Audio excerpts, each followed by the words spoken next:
Now, non-stop news. 20 minutes of uninterrupted news and weather. Only on Fox 61 News at 5. Coming up next, with so many kids hitting the field tonight for tryouts and practice, what parents and players really need to know about their health and safety. We have new concerning information about concussions and a doctor standing by live. As young athletes head back to the field this fall, families will worry about the potential for concussions, and identifying the signs and symptoms of a mild traumatic brain injury is key for the child's medical outcome and return to sports.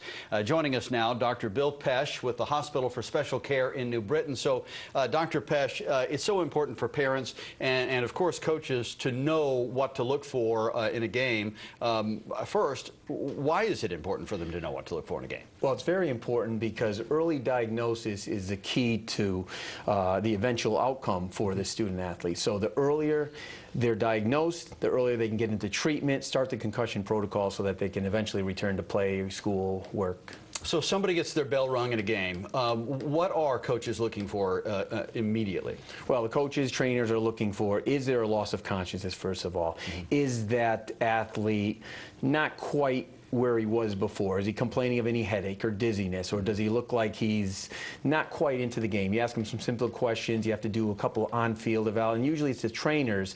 And in Connecticut, our trainers in general have been well versed in this now. So if they see some of the key indicators, they'll pull them out of the game. And those things, do those represent sort of the classic list of symptoms for a concussion? There is a classic list, you know, and you can have nausea, dizziness, lightheadedness. There are some other more subtle ones that need to be picked up, and sometimes that's picked up after. Once that, if there's any concern of a concussion, you pull that athlete out immediately. People in the medical community have been talking about this, raising awareness about concussions and brain injuries for a number of years now. It looks like the message is getting through, don't you think? The message is certainly getting through. We still have a lot of work, because it's interesting that a lot of the research is done on the professional athletes, whereas there's really the students, the high school, adolescents, and even younger.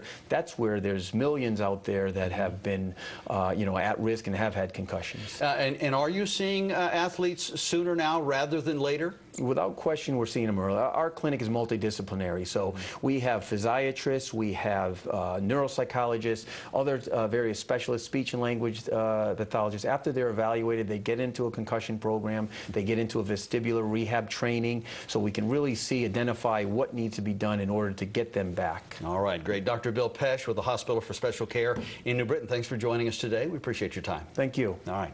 Audrey, back to you. All right, guys, thanks so much.